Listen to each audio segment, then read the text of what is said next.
सुयोधन तुमच्या नेत्रासमोर उभा आहे. अरे वा. म्हणजे आमची माहिती व्यवस्थित काढून आली. तुमच्या नेत्रात आज मी पाहतोय, तुमच्या सर्वांगाचं मी निरीक्षण करतोय. आपली ओळखी करून दिला. सुयोधन आपल्या नेत्रासमोर उभा आहे. जसं माझ्या वडिलांपासून तुम्ही सांगितलं तसं तुमच्या वडिलांपासून सांगतोय. धृतराष्ट्र आणि गांधारी यांच्या कुशीकुलात ज्या 100 पुत्रांनी जन्म घेतला त्यातील ज्येष्ठ सुयोधन नमस्कार करताय की पुढचं सांगू?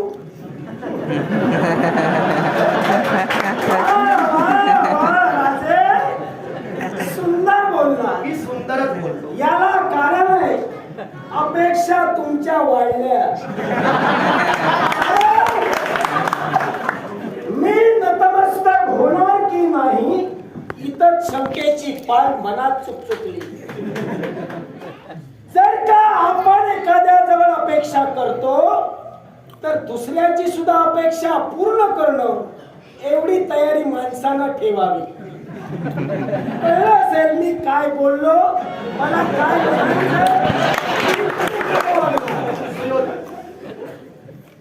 तुम्हाला काय म्हणायचंय?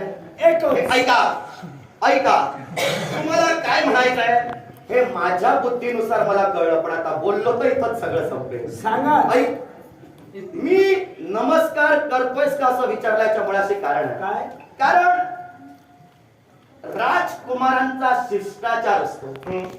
ज्येष्ठ व्यक्ती दिसली, भले तो वैरी जरी असला तरी त्याच्या चरणापाशी माता झुकवायची असते, नमस्कार करायचा असतो. माझी ऐक माझा ऐकून घे. रणभूमीत उतरल्यानंतर आपला वैरी जरी असला तरी रणभूमीत त्याचं स्वागत करण्याची पद्धत आहे. तेव्हा आल्या आल्या माझ्या नेत्रात तू पाहिलंस आणि जो स्वर तू लावलास त्यावरून मला समजलं की तुझा उन्माद अजून चिरडलेला नाही. दुसरी गोष्ट, तुझ्याबद्दल तुला काय वाटलं मला काही माहित नाही. तुझ्याबद्दल मला बरंच काही माहित आहे. कारण तू काय बोललास, समोरच्याची इच्छा, समोरच्याच्या भावनांचा सुद्धा विचार माणसानं करावा. मला फक्त एक सांग, नाव तुझं सुयोधन की दुर्योधन? सुयोधन. मग तुला दुर्योधन का म्हणला? मला माहिती.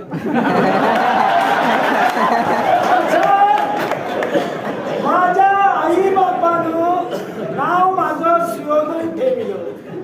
सुयोधन या नावाशी मी एकनिष्ठ आहे. आता ज्यांना कमी बुद्धी आहे, जे अप्रबुद्ध आहे, ते दुर्योधन म्हणतील त्याला माझं नाव. कारण प्रथमच मी म्हणालो की दुसऱ्याच्या जीवनात सुद्धा आदर आपण जर दिला, आपण दुसऱ्याला पण जर दिला तर आपल्याला सन्मान मिळतो. तुम्हाला मी प्रथम म्हणालो की जर का तुमची अपेक्षा असेल की सुयोधनाला तुमच्या समोर नतमस्तक व्हायला होतं, तशीच माझ्या गुरुदेवतेंची इच्छा होती. सुख दुःखात वाटेकरी असतो तो मित्र. प्रत्येक मित्राचं पाऊल वाममार्गाकडे जात असेल, सद्मार्गाकडे नेतो तो मित्र. आई बापासारखा खंबीर मागं उभा राहतो तो मित्र. मग मला सांगा, एकत्र तुम्ही गुरु शिक्षण घेतला, माझ्या गुरुमाऊलींची इच्छा दूध मागायला नव्हेच तर गोमाता मागितली. तू उन्मत्त रे, तू उन्मत्त. कारण प्रत्येक माणसाला अहंकार होतो तो धनसंपत्तीचा, प्रत्येकाला अहंकार होतो तो पराक्रमाचा, पण तुझ्यापेक्षा महान नक्कीच गुरु द्रोणाचार्य आहे. गुरु द्रोणाचार्यांचा अपमान तुझ्या राज्यात तू केलास. मग मला सांग, एका राजकर्त्याचं खरं कर्तव्य काय? पण त्याआधी मी मुद्दा धरून चालतोय तुझा. तू काय सांगितलंस? तुमची जशी अपेक्षा होती मी तुम्हाला नमस्कार करावा, तशी गुरुची सुद्धा इच्छा होती तुझ्या. मी तू माझ्या चरणापाशी नमस्कार करावा, तुझी माता चुकवावी अशा अपेक्षेने तुला सांगितलं नाही. पण जो शिष्टाचार आहे त्या शिष्टाचारानुसार नमस्कार करण्याची तुझी कुवत आणि तुझे विचार मला दिसले नाही. ऐक, तेव्हा मी म्हटलं नमस्कार जर करत असशील तर वेगळं वळण कदाचित लागेल. पण जर उडवाउडवीची भाषा केलीस तर आता तुझ्या मूळ मुद्द्यावर येऊनच मला बोलावं माझी लागेल. सवय अशी आहे. सवय हा. माझी सवयच अशी आहे, जो नम्र आहे त्याच्या समोर मी नतमस्तक करणार असेल. जो उन्मत्त आहे त्याला जागा दाखविल्याशिवाय जात नाही. आता जर हा द्रुपद तुझ्या नजरेत उन्मत्त आहे असंच असला, नाही. मला तुझ्या शब्दांचं स्पष्टीकरण हवंय. अशी काय घटना घडली, माझ्यातून मी काय असा अपराध केला जो तुझ्या नजरेत उन्मत्तपणाचा आणि अपराधी माझ्या गुरुमाऊलींच्या जीवनात तुम्ही जो केला हा उन्मत्तपणा. ऐका, हा. प्रत्येक राजकर्ता आणि राजकर्त्याची शिष्टाई तुम्ही मला शिकवू नका. किंबहुना मी तुम्हाला सांगावं अशातलाही भाग नव्हे. पण तुम्हाला ज्ञात असून कदाचित तुम्ही वागला असाल, या दोष तुमचा आहे, माझा आता नाही. बाजू मारतोयस की काय? बाजू सांगतोय तेवढं अत्यंत बोललो. नाही, मगाशी जे काही तू बोललास आणि आता बोललास त्यात फरक. राजकर्ता म्हणजे दयेचा सागर, राजकर्ता म्हणजे कृपेची पाकर छाया. अरे वा. माणूस म्हणून जन्माला आलेला राजकर्ता मने परमेश्वरी अंश असतो. मग तू माणुसकी का दाखविली नाहीस? माणुसकीला मोठा मती देऊन ह्या तुझा पांचाल देश आणि या पांचाल देशात उच्च नीचता चालते का? किंबहुना गरीब श्रीमंती चालते का? ऐक, म्हणून कदाचित तुझ्या नजरेत मी उन्मत्त ठरलो असेल. आहेस. प्रश्न केला होतास राजकर्त्याचं खरं कर्तव्य काय, राजकर्त्याचं खरं भूषण काय. हो. तेव्हा प्रश्नाचं उत्तर देतोय आणि त्यानंतर चालतोय. प्रत्येक राजकर्ता हा विष्णू अंश आहे. पृथ्वीराजांनी केलेली प्रतिज्ञा, पृथ्वीराजांनी मेदिनीचं दोहन केलं आणि त्यानुसार त्यांनी केलेली राजा म्हणून प्रतिज्ञा समस्त राजकर्त्यांसाठी खऱ्या अर्थानं ग्राह्य ठरली गेली. तेव्हा जो राजा राजगादीवर न्यायदंड हाती घेऊन राजा म्हणून अधिष्ठित होतो, त्या राजाचं कर्म बोलतोय. 4 वर्णांचं राजानं पालन करावं. 4 वर्णात भेदाभेद राजानं बाळगू नये. अर्थात राजाचं खरं कर्तव्यच मुळी आहे 4 वर्णाचं राजानं पालन करावं. आता माझ्या पांचालनगरीत उच्च नीच गरीब श्रीमंत हा भेदाभेद चालतो का?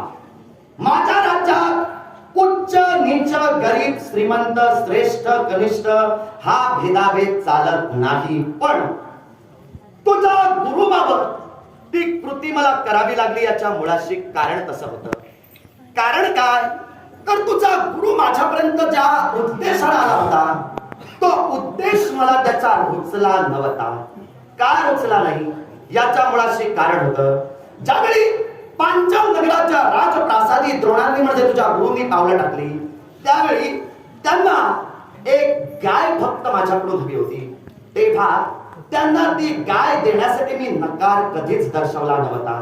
मी त्यांना होकारच दर्शवला. मी सहज उद्गरलो. एका ब्राह्मणाला गोदान म्हणजे गाय दान स्वरूपात देऊन मला धन्य होऊ दे. त्यावेळी तुझ्या गुरुचा उन्माद जागृत झाला. तुझा गुरु मला काय सांगू लागला, मला तुझं दान नको, मैत्रीची भेट म्हणून मला दे. तेव्हा मी स्पष्ट शब्दात त्याला कथित केलं की तुझ्याशी मित्रत्वाचं नातं माझं कोणत्याही प्रकारचं नाही. मी अजूनही तुला ठाम सांगतोय, तुझ्या गुरुशी मैत्रीचं नातं माझं नाही. तू बोलून मोकळा झालास. मित्रत्वाचं स्पष्टीकरण तू दिलंस. आई बापासारखा संकट समय ठाम उभा राहतो तो मित्र. बंधूप्रमाणे एकमेकांना सहकार्य करतो तो मित्र. मग मित्रत्वाची व्याख्या ही द्रुपदाच्या बाबतीतच लागू केलीस म्हणून जर तुम्हाला उन्मादी म्हणत असशील तर तुझा गुरु काय धुतल्या तांदळाचा होता? आहे. मला फक्त एवढंच सांग, तुझ्या गुरुनं असं काय सत्कर्म केलं म्हणून द्रुपद उन्मादी आणि तुझा गुरु तू खऱ्या अर्थाने धन्य तो म्हणतोय. काय गुरु द्रोणाचार्यांनी कपट केलं, कपट केलं हे ऐकायचं अधर्म असेल केलं, तर अधर्म निश्चितच तुला केला. जे म्हणायचंय ते म्हण. नेमकं त्यांनी काय केलंय मला कळायचं. तुझ्या गुरुनं कारण माझ्या दृष्टीनं गुरु हा माझ्यासाठी चांगलाच आहे. कारण काय माहितीये का, तू जेव्हा जन्माला आला होतास तेव्हा अपशकुन झाले होते. तू जन्माला आला होतास तेव्हा गाढवं ओरडली होती. तू जेव्हा जन्माला आला होतास तेव्हा कित्येक दुश्चिन्ह दिसत होती. तेव्हा व्यासांनी ऐक ऐक माझा अजून बोलून झालेला नाही. नाही झालं तरी चालेल. मी जन्माला आलो त्यावेळी गाढवा ओरडली, रक्ताचा पाऊस म्हणे पडला. पाऊस तर मी पाडला होता काय? तू जन्माला आलास त्यावेळी काय काय घडलेलं? ऐक निसर्ग तोच होता, ऐक नियती तीच होती. नियती त्यांना ज्या दिवशी ते करायचं होतं आणि त्याच वेळेला माझा जन्म आला, माझा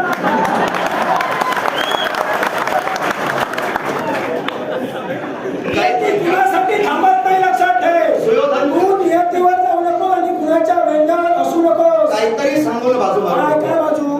तू जेव्हा जन्माला आलास तेव्हा हे घडलं. आता माझा जन्म कसा झाला हे तू सांगितलंस, पण माझा जन्म झाला होता तेव्हा एकही दुश्चिन्ह घडलं नव्हतं. घडलं असेल तर कारण त्या दिवशी तेव्हा त्यांनी ठरविलं नाही नियती घडवायची नाही. तोच माझा नव्हे, नियतीच आहे. काहीतरी सांगू नको. काय तू जेव्हा तू सांगशील ते बरोबर, मी सांगतो तेच बरोबर आहे. मी सांगतो तेच बरोबर मी आहे. सांगतोय ते बरोबर ते आहे. चुकीचं आहे. कसं ते सांगतो तुला पटवून घे, मी मला कसं पटत नाही. कसं ते हा, सांगतो. सांग. तू जेव्हा जन्माला आला होतास तेव्हा ही दुश्चिन्ह झाली होती. तेव्हा तुमच्या श्रेष्ठांनी सांगितलं होतं हा पुत्र जन्माला आलाय तो खऱ्या अर्थानं दुश्चिन्हानं जन्माला आला. हे अपशकुन ज्या अर्थी दिसत आहे त्या अर्थी हा पुत्र या कुलाच्या कुलक्षयाला सुद्धा कारणीभूत ठरेल. तेव्हा याच तुमच्या श्रेष्ठांनी तुझ्याबद्दल अविश्वास दाखवला. आता तू तुझ्या गुरुचा स्वाभिमान घेऊन माझ्याकडे आलास आणि तू जे बोलतोयस त्यावरून तुला दुर्योधन काय म्हणतात हे आता मला समजलं. तू सांगण्याची गरज नाही. तेव्हा तू ज्यावेळी जन्माला आला होतास त्यावेळी हे सारे अपशकुन घडले होते आणि त्यामुळेच कदाचित तुझी बुद्धी ही कमी राहिली. ऐक तुझ्या प्रश्नाचं उत्तर देतोय. तू काय मला सांगितलंस, माझ्या गुरुनं काय असा अधर्म केला. तुझ्या गुरुनं अधर्म एक नाही, तुझ्या गुरुनं अनेक अधर्म केले, पण द्रुपदाबद्दल तू एकही असा अधर्म सांगू शकत नाहीस याबद्दल मला ठाम विश्वास आहे. तेव्हा तुझ्या गुरुचा अधर्म आता ऐकूनच चल. ज्यावेळी तुम्ही सारे राजकुमार द्रोणांकडे शिक्षण घेत होता, द्रोणांनी तुमचं गुरुत्व ज्यावेळी स्वीकारलं त्यावेळी शिक्षण घेत असताना एक घडलेली घटना आता सांगशील हे तुला कसं समजेल, मी तुमची माहिती घेऊनच फिरतोय. तेव्हा एक घडलेली घटना, ती घटना कोणती तर गुरु हा निर्मळ प्रबोधन करणारा हवा. गुरुनं शिष्यांना हात सोडून द्यायचं असतं. तेव्हा द्रोणांनी केलेलं तुमच्या बाबतीतीलच कपट कदाचित तुला माहित नसेल, मी तुला सांगतो. कौरव आणि पांडव हे राजकुमार त्यांच्याकडे शिकत असताना तुमच्याच बरोबर त्यांचा पुत्र अश्वत्थामन शिक्षण घेत होता. हे विधान तुला मान्यच करावं लागेल कारण मी तुझ्याकडे प्रश्न सोडत नाही, तू थट्टेवर विषय घेशील. तेव्हा अश्वत्थामन सुद्धा त्या क्षणाला तुमच्या बरोबरच शिक्षण घेत होता. तेव्हा धनुर्विद्येचं शिक्षण ज्यावेळी तुम्हाला हे द्रोण देत होते त्यावेळी ते आपल्या पुत्राला आणि धनुर्धरी पार्थाला, ज्याला त्यांनी अजून तो धनुर्धर तसा झालेला नाही पण त्यांना त्यांनी आशीर्वचन दिलेलं आहे विश्वातील तू सर्वश्रेष्ठ धनुर्धर होशील. तेव्हा त्या धनुर्धराला धनुर्विद्येचं गुप्त शिक्षण तुम्हाला डावलून त्यांनी दिलं. ते सुद्धा कोणत्या रीतीनं तर शिक्षण देत असताना साऱ्या राजकुमारांच्या हाती त्यांनी एक पात्र दिलं आणि त्या पात्रात जो कोणी गंगा तटावर जाऊन पाणी त्या पात्रात भरून घेऊन सर्वप्रथम येईल त्यालाच हे ज्ञान दिलं जाईल अशी अट ठेवली गेली. तेव्हा ज्यावेळी धनुर्धरी पार्थाला समजलं की साऱ्यांची पात्र ही सम आहेत पण अश्वत्थामांच्या हाती असणारं पात्र हे लहान आहे, लहान आणि ते पात्र खोलगट असल्यामुळं त्यात पाणी स्थिर राहतं. पण तुमच्याकडे असणारं पात्र आणि अश्वत्थामांच्या हाती असणारं पात्र यात फरक आहे. त्यामुळं तुमच्यातील पाणी त्यांच्यापर्यंत येत असताना सांडतंय. तेव्हा धनुर्धारी पार्थानी म्हणजे त्या अर्जुनानं जेव्हा हे जाणलं, तेव्हा त्या अर्जुनानं गुरुकडून एक विद्या मिळवली होती, वारुणास्त्र. त्यानुसार त्याने त्यायोगे म्हणजे त्या अर्जुनानं त्या पात्रात पाणी भरून पहिल्यांदा दाखवलं. तेव्हा फक्त दोघांनाच धनुर्विद्येचं गुप्त धनुर्विद्येचं ज्ञान ते सर्वांना देत होते, पण त्या पलीकडचं गुप्त ज्ञान हे दोघांनाच दिलं. मग एक गुरु जर आपल्या शिष्यात तुझा भाव निर्माण करतो, एक गुरु आपल्या शिष्यात जर ज्ञानार्जना बाबतीत दुभंगता निर्माण करतो, तर हा गुरु तुम्ही धर्माचा केला की अधर्माचा केला? स्पष्ट उत्तर दे. धर्माचा. कसा काय? आमच्यासाठी.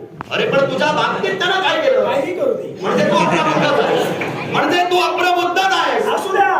एक लक्षात ठेव, काय? तू बुद्धिवान आहेस, मी अप्रबुद्ध आहे. मान्य आहे. तू काय म्हणालास? द्रुपदांशी माझं मैत्रीचं नातं कुठंही नाही.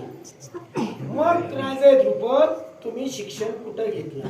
मी शिक्षण घेतलं ते भारद्वाज ऋषींच्या आश्रमात. आणि द्रोणाचार्यांनी? त्याच आश्रमात. मग त्या ठिकाणी तुमचं मैत्रीचं नातं नव्हतं? मैत्रीचं नातं जर तू म्हणतोयस तर मैत्रीचं नातं नाही, तो माझा सहअध्यायी होता. असू नकोस काय कारण गुरु द्रोणाचार्याने आम्हाला सांगितलं, हा. कारण तुझ्या मनात कपट त्यावेळेपासून येत, कारण ते तुला आपला मित्र मानायचे, पण असा कपटी मित्र जीवनात कुणाला मिळू नये. मी कपट काय केलं ते सरळ आणि स्पष्ट शब्दात सांग. मला सांग. काय? आता तू जर मित्रच नाही म्हणत असशील तर माझा सुद्धा काही बोलूच शकत नाही. कारण मला माहित आहे तुझा महत्वाचा मुद्दा तो होतास. मी जर तुला होय म्हटलं तर तुझं तू पाजळणार. तेव्हा मी महत्वाचा मुद्दाच करून ठेवला, मी दिला नाही. आता तुला सांगतोय, कारण काय आहे, कसंही असलं तरी तू वातावरण निर्मिती करणार आहे. तेव्हा तुझ्याकडून काहीतरी अपेक्षा आहे. माझं सैन्य तू येताच चित्त प्रफुल्लित झालं, माझं सैन्य तू येताच ज्या अर्थी प्रफुल्लित झालं त्या अर्थी तुझ्याकडून काहीतरी आशा आहे. तेव्हा जे घेऊन आलास ते आता मारून जाऊ नकोस. तो मित्र आहे, सांगतो, बोल काहीतरी.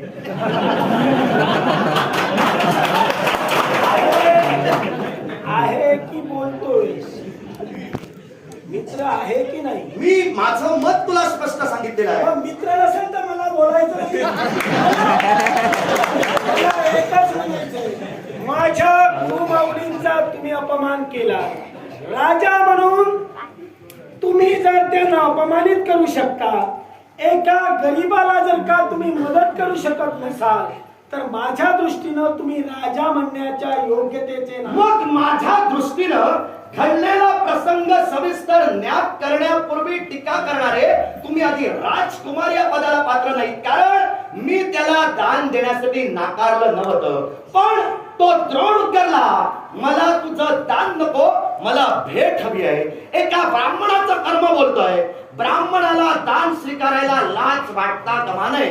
मग त्यानं ज्या अर्थी दान स्वीकारला नाही, मी त्याला भेट नकार दर्शवला नाही. मी त्याला म्हणालो होतो की ब्राह्मणाला दान देण्याचं पुण्य मला मिळेल, पण त्याला ते खायचं नव्हतं. यात माझी चूक नाही, तुझा गुरु खऱ्या अर्थानं कमनशिबी आहे. मग ज्या गुरुमाऊलींच्या शब्दासाठी या सुयोधनाची पावलं तुझ्यापर्यंत पडली आहे, सगळ्या आणि मग संघर्ष करण्याची वेळ अशी